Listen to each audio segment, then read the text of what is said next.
Hi, welcome to Chris Cook for You Too. This is just another treat that you can put on your Thanksgiving Day table, and it's real simple, real easy. You can get it done in no time, but I'm telling you, it can be the height of your Thanksgiving Day table because a lot of people eat this. They not only eat it at Thanksgiving, Christmas, and they eat it at New Year's, but they also eat it all through the year. We're going to be making deviled eggs today, and I'm going to show you two styles, two ways to make deviled eggs, but it's real simple. But I thought even with this dish, sometimes people don't quite get it right. So let's get started with the ingredients that you're going to need. Of course, you're going to need some boiled eggs, which I've already boiled mine for the sake of time, but you're going to need to boil some eggs. You're going to need, with that, you're going to need some mayo, some relish, little bit of sugar. And I'm going to put a little bit of twist on this because on half of them, I'm going to put shrimp. And on the other half, I'm just going to make them plain deviled eggs. Now, if you happen to be out in the store and you have enough time, these are about, egg trays are about $2, $3. It would be nice if you could get you a fancy egg tray to put it on. But if you can't, you can just serve it on a plate. You can garnish that plate by putting down some mustard leaves or something up underneath it, some type greenery, and then just sitting your eggs on top. You can bring them to the table absolutely like they look, or you can put them in an egg dish. So what I'm going to do right now is I've already boiled the eggs. So I'm going to go away and I'm going to cut them in half, and then I'm going to bring you back and we're going to put together really this 10-minute dish that can make a difference in your Thanksgiving Day meal. Now, I want to show you one other thing.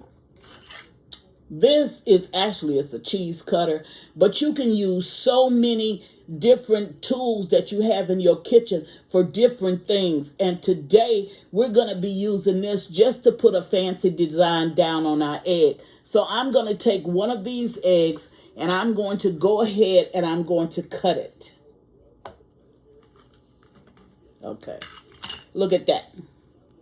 See how pretty that came out? And I'm going to show you another little trick that we can do. So what I'm going to do is I'm going to take the center of my egg, dump it inside of my bowl that we're going to be mixing with, and then I'm going to take that little decorated egg and I'm going to sit it down on my egg platter. It's so many different things that you can do to make your Thanksgiving Day table more attractive, your Christmas Day table, or when it comes to the New Year's, you mostly have hors d'oeuvres. It's so many different things that you can do to enhance the look of your table. And this is just one that you can do with the eggs. Now, it's better to make your eggs like a day out and then let all of the flavors absorb together. But you don't necessarily have to do that. You can make it the morning of. So let me go away, get all of my eggs cut up and put down on this egg platter, and I'll be right back and we'll put together these quick and fast, easy deviled eggs. Be right back. Okay, now I'm back, and as you can see, all of my yolks, I've taken them out. All of my whites are here. All of my yolks are here. So you're going to take a fork, because this is the easiest way that I know to do it. And all you're going to do is smash up all of your yolks. And you want to smash them down as far as you can actually get them. You don't want to have any big chunks, over inside of your bowl. And I'll flip this just a little bit so you can see over in the bowl what I'm doing. Okay, I'm just smashing all of my eggs up. Now, trust me, this is good. The way I do it is really good. But you can do it any way you want to, because some people like theirs to be just plain eggs. I always put just a little bit of sugar in mine, which is exactly what I'm going to do today. Now, not a lot of sugar. One thing that you need to know about eggs, when you're putting in your condiments, which is going to be your relish, your mayo, and your sugar, it's better to underput than to overput. If you overput your ingredients, especially your mayo, your eggs are going to be runny. And that you don't want. It's better to start out putting just a little bit until you get the consistency you want to go down into your eggs than to start out and put all of that mayo in there, and then you got runny eggs every place. Either you're going to serve the runny eggs, which is going to look unattractive, or you're going to start adding more ingredients, which means that you got to boil more eggs and you got to get it where you need it to be. Okay, now I'm going to go ahead and I'm going to put, I think I had 12. How many eggs did I have? 20? 12. Okay, I had 12 eggs. My daughter boiled eggs for me. I had 12 eggs. So I'm going to go ahead and I'm going to put under a level. This is a regular kitchen spoon. I've been doing this so long until I know how to do it, with my eyes closed. But I'm going to, as always, put your ingredients in the bottom of the tutorial. So what I'm going to do is just put that much sugar. You don't have to put any sugar at all if you don't want to. I wouldn't put dark pepper in here. If that's something you're thinking about using, I would shy away from that, because nobody wants to eat eggs where they can see little specks in it. They don't know what it is. So I wouldn't use that. So I'm going to put just a little bit of sugar. And remember, if it's not sweet enough for me, I can always go up. At this point, I'm going to put some relish. This relish is very important because it comes with whatever the flavor that your egg is going to be. If you use dill relish, you're going to have dill eggs. If you use sweet relish, which is exactly what I'm using, then you're going to have sweet eggs. Now, even though you see the brand, I'm not playing up no brands.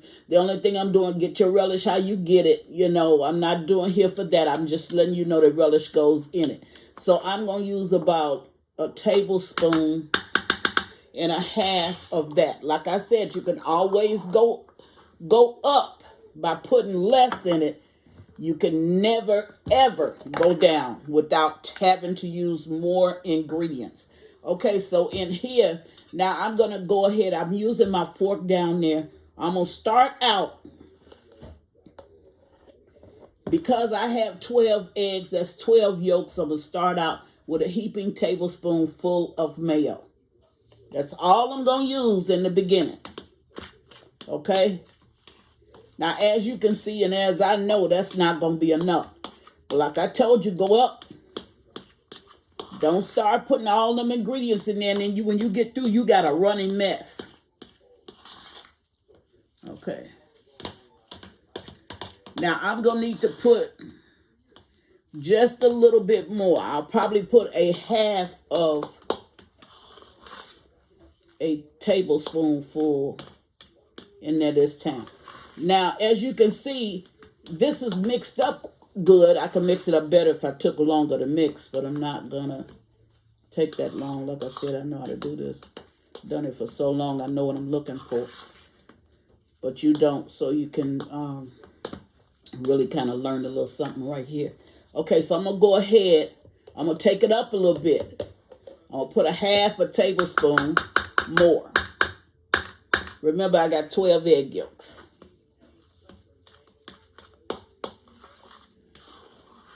And I'm going to mix that up.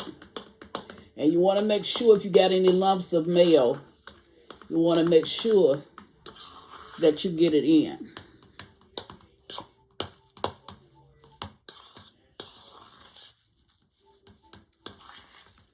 Okay. Now, you see where I am with this now. Now I'm going to put just a little bit more. As you can see, I'm going up until I get what I want to get. Now, if I was using a spoon, I wouldn't put as much as I'm going to put this time, because I'm going to use a piping bag. And I'm going to use one that I homemade make. Okay? So this is roughly going to work out to be probably about 2 tablespoons altogether. And this will probably do it right here.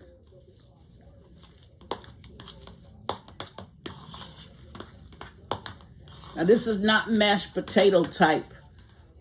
This is a little bit thicker than how you would cook your mashed potatoes. I do the same thing though if I'm using like an instant mashed potatoes. I make it the same way. I go up with my liquids. I don't start out at the top. You got to gradually work yourself up. Now, this is enough for me. As you can see, this is not runny or any of that. Okay, you see that consistency? This is enough for me. Okay.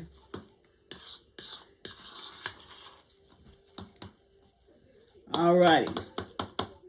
So that's it. So now I'm going to start to pipe. I want to just show you something though.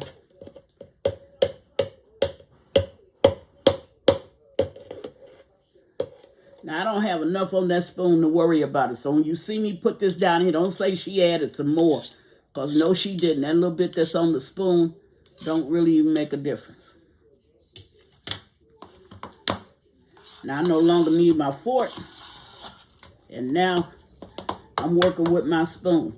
This is thick enough or this is thin enough. You don't want to go any less than this when you're making deviled eggs. Okay, now if you don't have anything else to put it down with, go ahead and put it down with your spoon.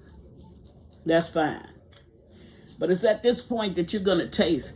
And normally what I'm tasting for right here, because I know what I'm supposed to get and I have the consistency that I want, I'm tasting for two things. I'm tasting just a little bit for my sugar, and I'm tasting for my relish. So it's at this point, even though this is enough, I put just a little bit more sugar. That's like a salt sprinkling of sugar. My relish, I'm going to put just a little bit. No, I'm not going to use a clean spoon. I'm going to use this one. And it'll be fine.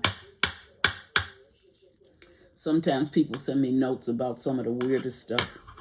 But what people have to remember, and I mean this in love, I'm feeding my family, not yours. With yours in your kitchen, you can do what you want to. And mine with my kitchen, I'm going to do what I want to. I added just a little bit more relish. And I added just a little bit of that juice. And I didn't add enough to make my eggs runny. I didn't. I like more of a little pickly taste. I want to taste that little sweet vinaigrette in it. That's it. That's it.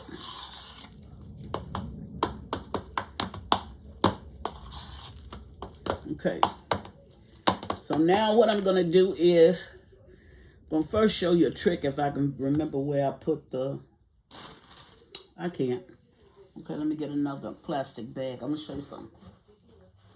If you don't have a piping tool, okay, you can always take some. Now, I'm not going to take a lot. I'm just going to take a little bit. And this is why you need to be using your spoon at this point and not your fork.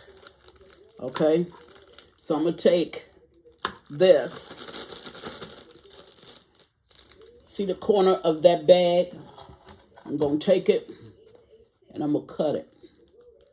Okay? This is for those of you who don't have a piping bag. Move this over. I'm bring this down now. I'm going to take it and I'm going to push this to this corner. And I'm going to put it down in.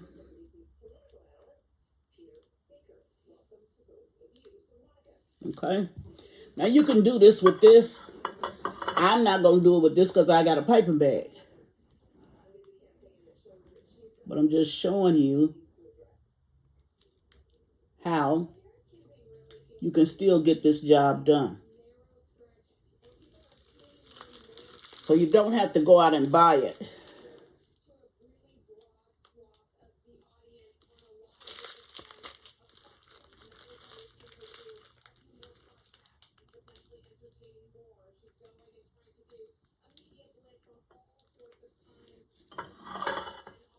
And I think I can get one more. Pretty sure I can.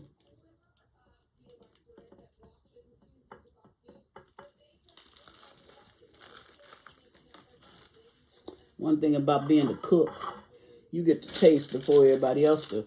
Now, if you do have a piping bag, I'm using, I don't know what number this is, but I'm using the one that's shaped like the crown. See if I can give you a little close up. See?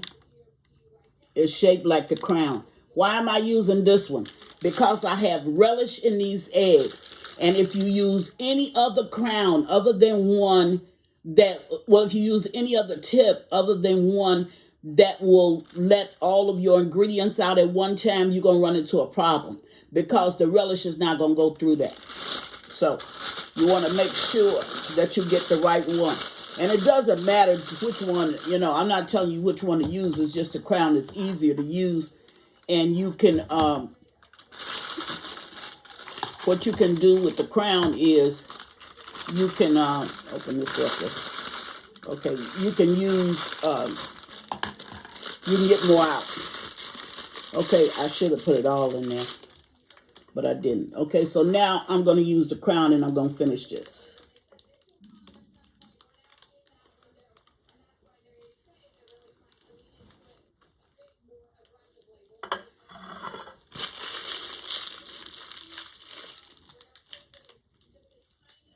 I'm going to have you to look at the difference in the two. I know I should have put it all in there once, but I didn't.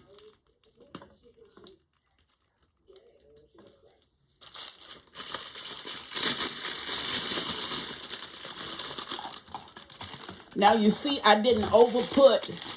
And when you don't overput your ingredients, it comes out better because now I don't have to worry about,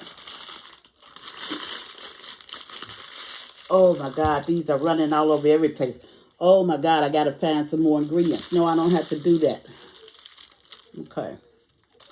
So I should be able to finish out these 5 or 6. Okay.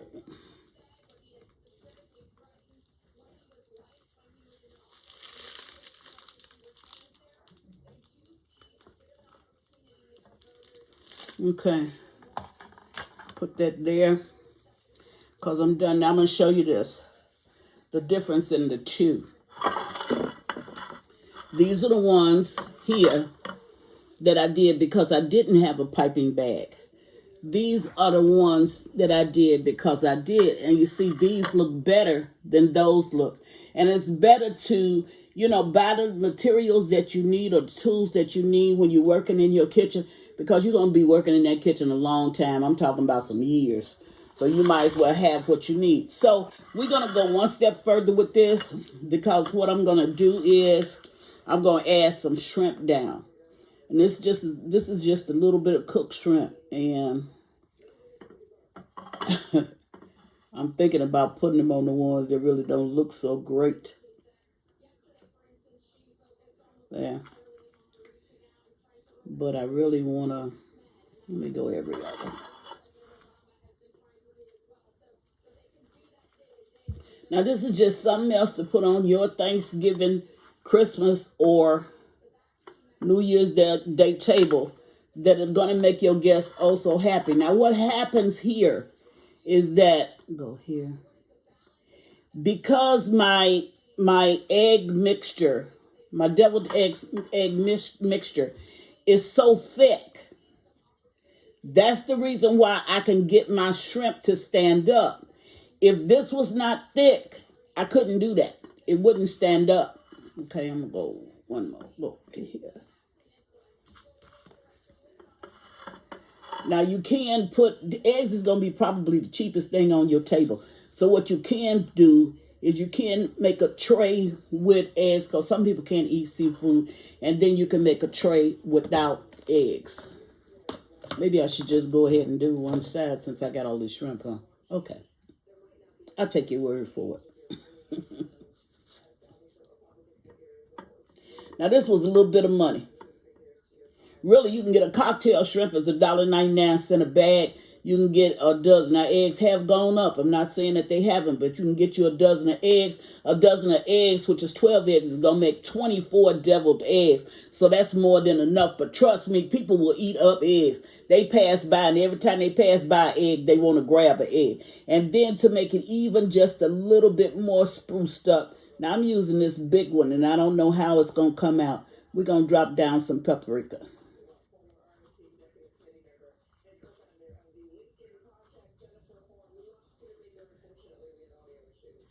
There you go, baby.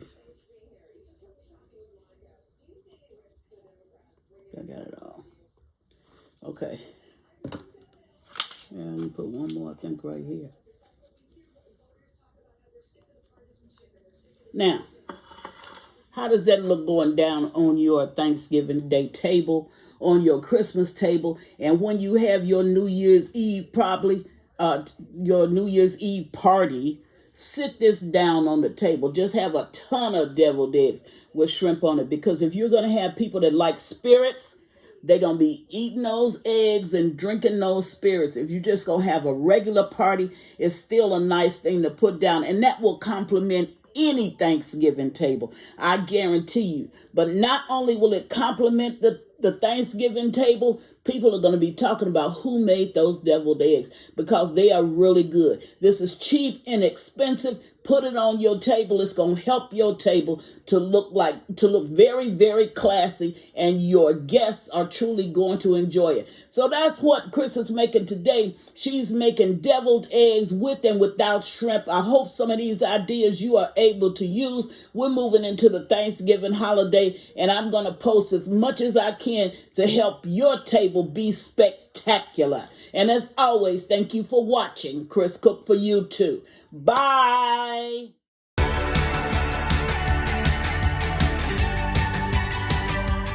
Please follow me on Instagram and Facebook at Chris Cook for You Too. And don't forget to share this video. Bye.